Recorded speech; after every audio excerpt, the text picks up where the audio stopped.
I hung up the phone, my hands trembling as the weight of Aunt Miriam's words sank in. "I'm cutting you out of my will. After how you treated me, you deserve nothing." The line went dead, but her bitter condemnation echoed in my mind. Kyle stormed into the living room, his face flushed with anger. What did that old bat say now? I swallowed hard, bracing myself for his outburst. She's taking me out of her will, cutting me off completely. What? Kyle slammed his fist on the coffee table, making me flinch. After everything we've done for her? The ungrateful hag! My chest tightened as memories of Aunt Miriam's kindness resurfaced. She had been more of a mother to me than my own parents, taking me in after their tragic deaths. Her home became my sanctuary, her love a constant in my turbulent childhood. But that love had twisted into resentment over the years, poisoned by Kyle's relentless demands for money and favors. I had gone along, too weak to stand up to him and his overbearing parents. "This is your fault," Kyle spat, his eyes blazing with accusation. "You never stood up for us, never fought for what's ours." Shame washed over me as I recalled the countless times I had enabled his greed, sacrificing my bond with Aunt Miriam for his empty promises of a lavish inheritance.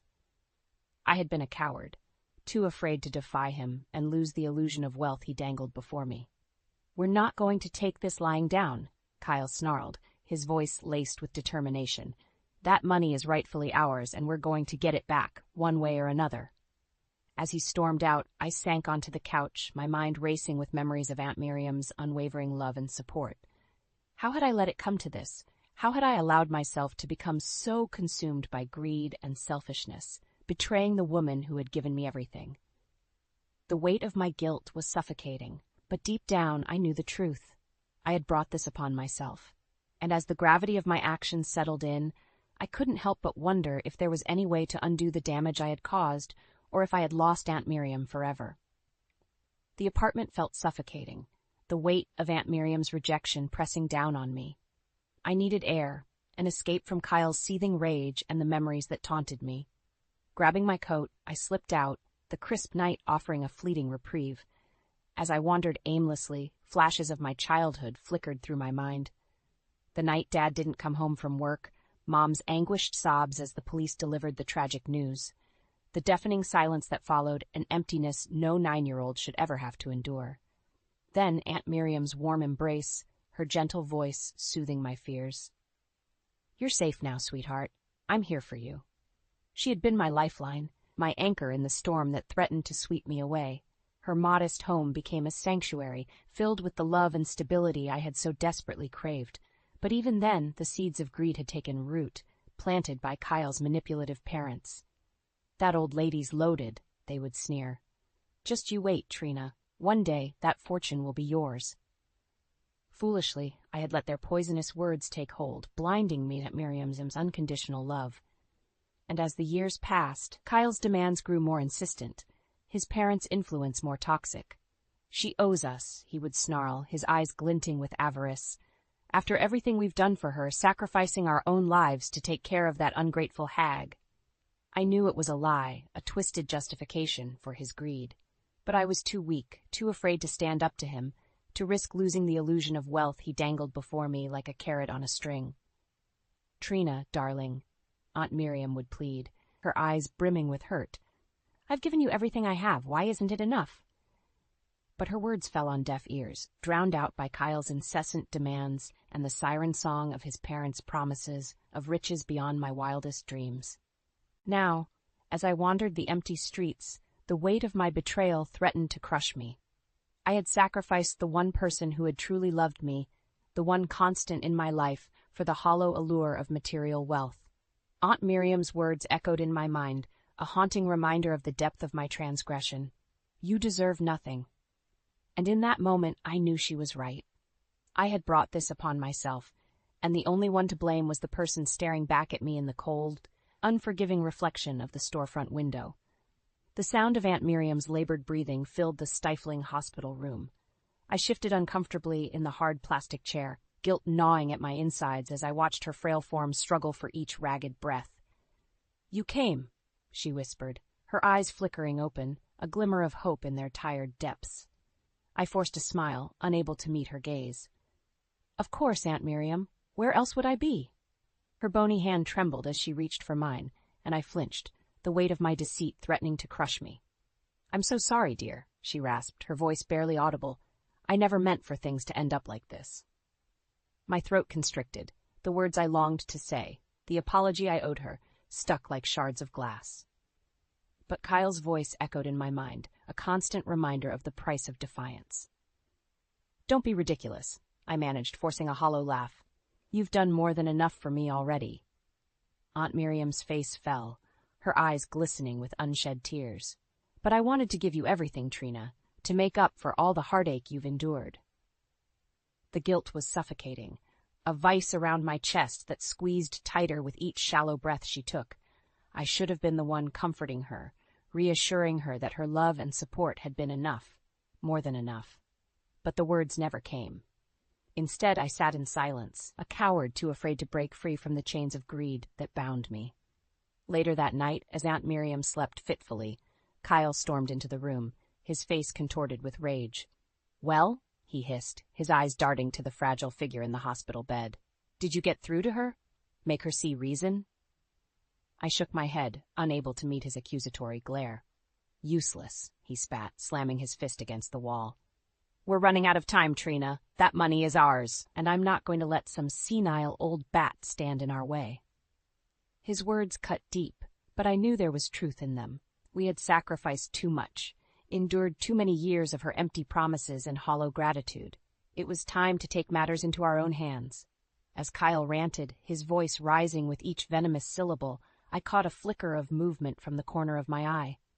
Aunt Miriam's lids fluttered open, her gaze locking onto mine, a lifetime of hurt and betrayal reflected in those weary eyes. In that moment, I knew there was no going back. The fragile bond between us, once so strong and unbreakable, had been severed. And as the harsh reality of my actions washed over me, I couldn't help but wonder if I had lost her forever.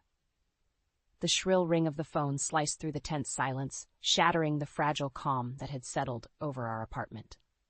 Kyle shot me a pointed glare as I reached for the receiver, his jaw clenched in silent warning. "Hello?" My voice trembled with trepidation. "Trina?" The nurse's voice was grave, laced with urgency. "It's your Aunt Miriam.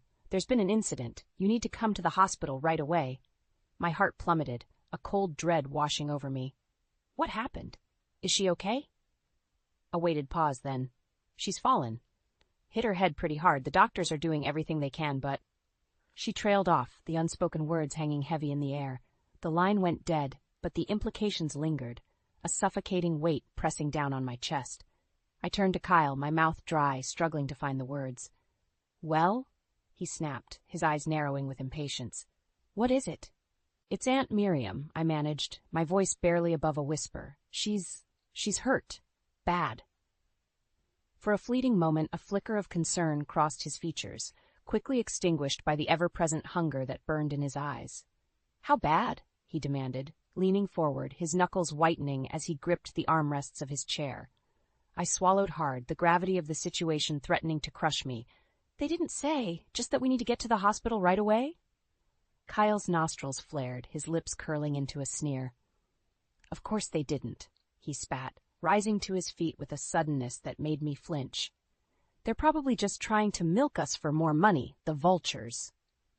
His words hung in the air, a bitter accusation that stung like a slap to the face. I opened my mouth to protest, but the words died on my tongue, withering under the weight of his scathing glare. "Well?" he barked, grabbing his coat from the rack with a forceful tug. "Are you coming or not? We can't let this opportunity slip through our fingers." Opportunity. The word left a sour taste in my mouth, a stark reminder of the depths to which we had sunk. Aunt Miriam was lying in a hospital bed, her life hanging in the balance, and all Kyle could think about was the inheritance that dangled before us like a tantalizing prize. But what choice did I have? I had made my bed long ago, sacrificing my principles and self-respect for the hollow promise of wealth and security. And now, as the consequences of my actions loomed ever closer, I found myself trapped, a prisoner of my own greed and cowardice. With leaden steps, I followed Kyle out the door, the weight of my guilt growing heavier with each stride. As we made our way to the hospital, the silence between us was deafening, punctuated only by the occasional muttered curse or impatient sigh. And through it all, a single thought echoed in my mind, a haunting refrain that chilled me to the core. What had I done? The antiseptic stench of the hospital corridor assaulted my senses as we made our way down the sterile hallway, each step echoing like a death knell. Kyle strode ahead, his gait determined, his eyes fixed on the prize that lay beyond the closed door at the end of the corridor. I trailed behind, my footsteps leaden, weighed down by the guilt that threatened to consume me. Aunt Miriam's fragile form flashed before my eyes, a haunting reminder of the depths to which I had sunk in my pursuit of her wealth. As we neared the room, the muffled sounds of voices drifted through the door. Nurses and doctors, their tones hushed and grave. A knot twisted in my stomach, but Kyle pressed on, undeterred. Without preamble, he flung open the door, the hinges protesting with a shrill creak. All eyes turned towards us, a dozen faces etched with shock and disapproval. "Well?" Kyle barked, his gaze sweeping the room with a callous indifference. "What are you all gawking at? Where is she?" A nurse stepped forward, her expression a mixture of pity and thinly veiled disdain. "Mrs. Winslow is resting," she said, her voice clipped. "She's been through quite an ordeal and needs her rest." Kyle scoffed, brushing past her with a dismissive wave of his hand. "Resting? She'll have plenty of time for that once we get her affairs in order." My heart hammered in my chest as he approached the bed, his shadow looming over Aunt Miriam's frail form. She looked so small, so vulnerable, her face pale and drawn, marred by a vivid purple bruise that bloomed across her forehead. "Aunt Miriam," Kyle crooned, his tone sickly sweet. "It's us, your favorite niece and nephew." Her eyes fluttered open, glazed and unfocused. A flicker of recognition passed across her features, quickly extinguished by a wince of pain. "Kyle," she rasped, her voice little more than a whisper. "Trina, you came." "Of course we did," Kyle replied, shooting me a pointed glare. "We're family, after all, and family looks out for one another, don't they?" A tremor ran through me as the implication of his words sank in. This was it, the moment we had been waiting for, the opportunity to secure our future once and for all. "That's why," Kyle continued, his tone taking on a harder edge, "we need to have a little chat about your affairs, your will, your assets, everything." Aunt Miriam's brow furrowed, her eyes growing wide with alarm. "My will?" she echoed, her voice trembling. But I thought." "You thought what?" Kyle snapped, his veneer of concern cracking like a brittle mask. "That we'd just let you squander everything you've worked for? That we'd stand idly by while you frittered it all away on frivolous nonsense?" His words hung in the air, a damning accusation that cut straight to the bone. I wanted to protest, to defend Aunt Miriam's honor, but the words stuck in my throat, choked by the weight of my own complicity. As Kyle raged on, his voice rising to a fever pitch, I caught sight of the nurse hovering nearby, her expression a mixture of horror and disgust. In that moment, I knew we had crossed a line, one from which there was no turning back. And as the harsh reality of our actions washed over me, I couldn't help but wonder if we had finally gone too far, if the price of our greed was too steep, even for us. The crisp autumn air did little to soothe the burning ache in my chest as I made my way up the familiar path to Aunt Miriam's home.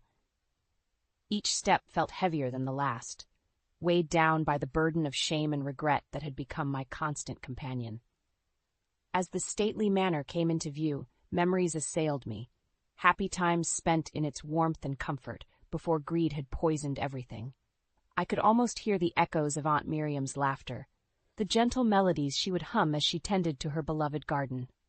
But those days were gone, lost to the relentless march of time and our own selfish desires. The door swung open before I could raise my hand to knock, and there she stood, Aunt Miriam, her once vibrant eyes now dulled by a mix of sorrow and resignation.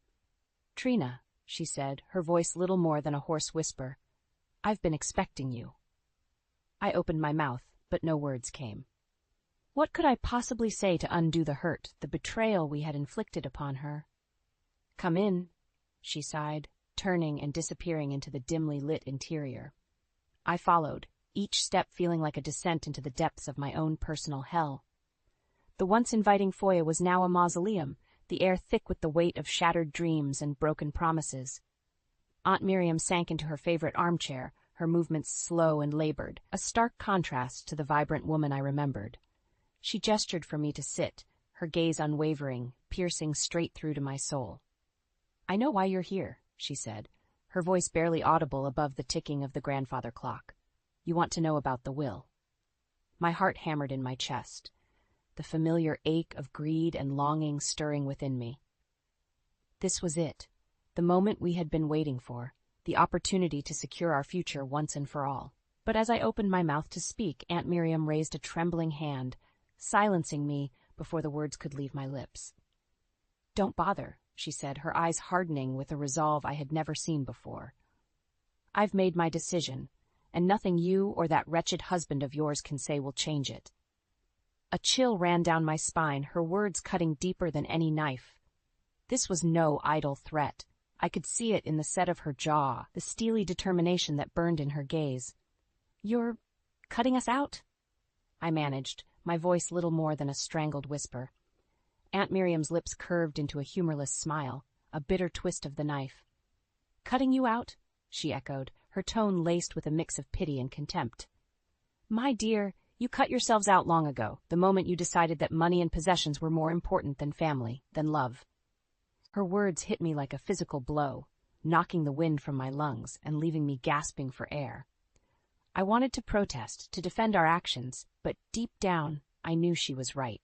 We had brought this upon ourselves, sacrificing everything that truly mattered for the hollow allure of wealth and status.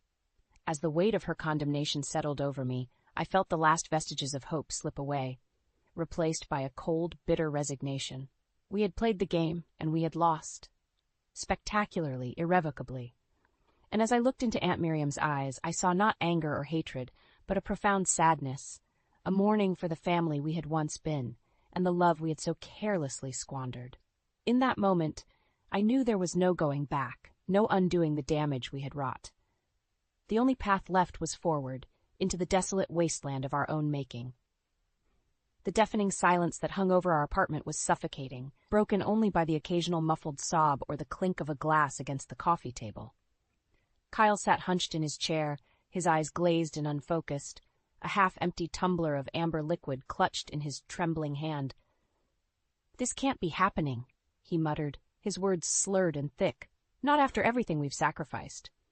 I said nothing, my own grief and shame rendering me mute. Aunt Miriam's words echoed in my mind, a damning refrain that played on an endless loop. "You cut yourselves out long ago." How had it come to this? How had our relentless pursuit of wealth and status twisted us into the very monsters we had sworn never to become?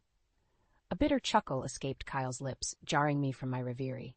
"Well," he sneered, fixing me with a glare that cut straight to the bone. "Aren't you going to say something? Or are you just going to sit there like a pathetic lump, as useless as ever?" I flinched, his words like a physical blow.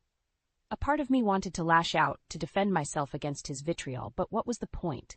He was right. I was useless, a coward too afraid to stand up to him and his insatiable greed. "We're not going to let this stand, you know," he growled, slamming his glass down with such force that I half expected it to shatter. "That money is ours. Damn it. We've earned it, sacrificed everything for it." A bitter laugh escaped my lips before I could stop it. "Earned it?"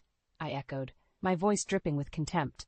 "Is that what you call it? Leeching off of Aunt Miriam's generosity, bleeding her dry with our constant demands and ingratitude?" Kyle's eyes widened, his face flushing with rage. "How dare you?" he spat, surging to his feet and looming over me like a menacing shadow. "After everything I've done for you, for this family?" I met his gaze, unflinching. "You mean everything you've done to tear this family apart?" I shot back, my own anger rising to the surface like a tidal wave. "Face it, Kyle, we brought this on ourselves. We let greed and selfishness consume us, and now we're paying the price." His hand lashed out, the back of his palm connecting with my cheek with a sickening crack. I recoiled, stars exploding across my vision as the metallic tang of blood filled my mouth. "You ungrateful bitch," he snarled, towering over me like a wrathful giant. "After everything I've given you, this is how you repay me." I said nothing, cradling my throbbing cheek as the weight of his words washed over me. He was right. He had given me everything, or at least the illusion of it. A life of comfort and luxury, dangled before me like a carrot on a string, always just out of reach. And in my desperation to grasp it, I had sacrificed the one thing that truly mattered: my integrity, my soul. As Kyle raged on, his voice rising to a fever pitch, I felt something within me shift, a profound weariness settling over me like a shroud. I was done, finished with the lies and the endless cycle of greed and recrimination. Slowly, I rose to my feet, my movements steady and resolute.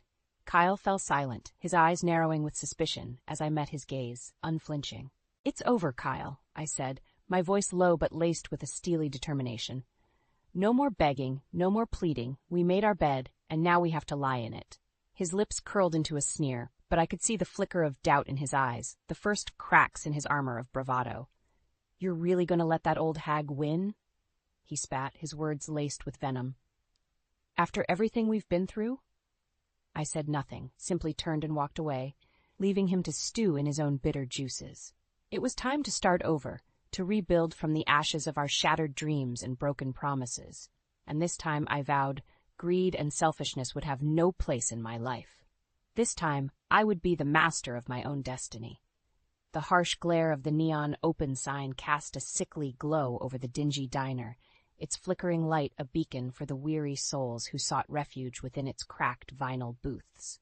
I slid into one of the worn seats, the faded upholstery creaking in protest beneath my weight.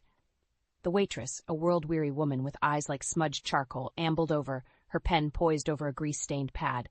"What'll it be, hon?" she drawled, her voice a raspy monotone. I opened my mouth, but the words caught in my throat, a lump of shame and regret rendering me mute. How had it come to this? How had I fallen so far from the gilded halls of opulence to the grim underbelly of despair? The waitress arched an eyebrow, her patience wearing thin. "Look, sweetheart, I ain't got all night. You want something or not?" I forced a nod, my throat constricting as I choked out the words. "Just coffee, black." She shrugged, scribbling on her pad before shuffling away, leaving me alone with the weight of my thoughts. Aunt Miriam's face flashed before my mind's eye, her once vibrant features etched with disappointment and sorrow. "You cut yourselves out long ago," she had said, her words a death knell for our dreams of wealth and comfort. And she had been right. We had brought this upon ourselves, sacrificing everything for the hollow allure of material gain. Now, as the bitter consequences of our actions bore down upon us, I found myself adrift, cast out into the unforgiving wilderness with nothing but the tattered remnants of my pride. The clink of ceramic against formica jolted me from my reverie. The waitress had returned, a steaming mug of black coffee in her hand. She set it down with a thud, sloshing some of the inky liquid over the rim and onto the battered tabletop. "There you go, hon," she muttered, already turning away. "Holler if you need anything else." I nodded numbly, my fingers curling around the warm mug as if seeking solace in its simple familiarity. As the rich aroma wafted up, mingling with the stale scent of grease and despair, a memory surfaced, unbidden. Aunt Miriam's kitchen, the gentle clatter of dishes and the comforting gurgle of the coffee pot, her soft humming, a soothing melody that would chase away the shadows of my turbulent childhood, the warmth of her embrace, her whispered words of love and reassurance. A solitary tear traced its way down my cheek, mingling with the bitter brew as I raised the mug to my lips. How I had squandered that love, trampled upon it in my blind pursuit of riches and status. The diner door swung open with a jangle, admitting a gust of chill night air and a familiar figure. Kyle, his once immaculate suit now rumpled and stained, his eyes hollow and haunted. He spotted me, his lips curling into a sneer as he made his way over, his gait unsteady. Well, he slurred, sliding into the booth across from me, "if it isn't the prodigal wife, slumming it with the dregs of society." I said nothing, simply took another sip of my coffee, the bitter liquid scalding my tongue. Kyle leaned forward, his breath hot and sour with the reek of cheap whiskey. "What's the matter, Trina?" he taunted, his voice dripping with venom. "Cat got your tongue? Or have you finally realized the depths of your failure, your utter uselessness?" His words cut deep, but I refused to rise to the bait. I had heard it all before, endured his vitriol and abuse for far too long. "You know," he continued, his eyes glinting with malice, "we could have had it all, everything we ever wanted, everything we deserved. But you just had to go and ruin it, didn't you?" I met his gaze, unflinching. I ruined it? I echoed, my voice low but laced with steel. Or did we ruin it together with our greed and selfishness? Kyle recoiled as if struck, his bravado faltering for the briefest of moments. But the mask quickly slipped back into place, his features twisting into a sneer of contempt. "Don't try to pin this on me, you pathetic excuse for a wife," he spat, his words laced with venom. "This is all on you, and you know it." I shook my head, a weary sigh escaping my lips. "Keep telling yourself that, Kyle, but we both know the truth. We did this to ourselves, and now we're paying the price." His fist slammed down on the table, rattling the cheap crockery and drawing the attention of the few other patrons. "Shut your mouth," he snarled, his eyes wild and unfocused. "Just shut your damn mouth before I—" But I never got to hear the rest of his threat. With a sudden, decisive motion, I drained the last of my coffee, set the mug down with a hollow clink, and rose to my feet. "Save it, Kyle," I said, my voice laced with a calm finality. "I'm done. Done with your threats, your abuse, your endless cycle of blame and recrimination." His mouth worked soundlessly, his bravado stripped away to reveal the pathetic, broken shell of a man beneath. "I'm starting over," I continued, straightening my shoulders and meeting his gaze head-on. "And this time, I'm doing it on my own terms, without you, without the poison of greed and selfishness that nearly destroyed me." With that, I turned and walked away, leaving Kyle to stew in his own bitter juices. The road ahead would be long and arduous, but for the first time in longer than I could remember, I felt a glimmer of hope, a chance to atone for my mistakes, to rebuild from the ashes of my shattered dreams. And this time, I vowed, I would do it right.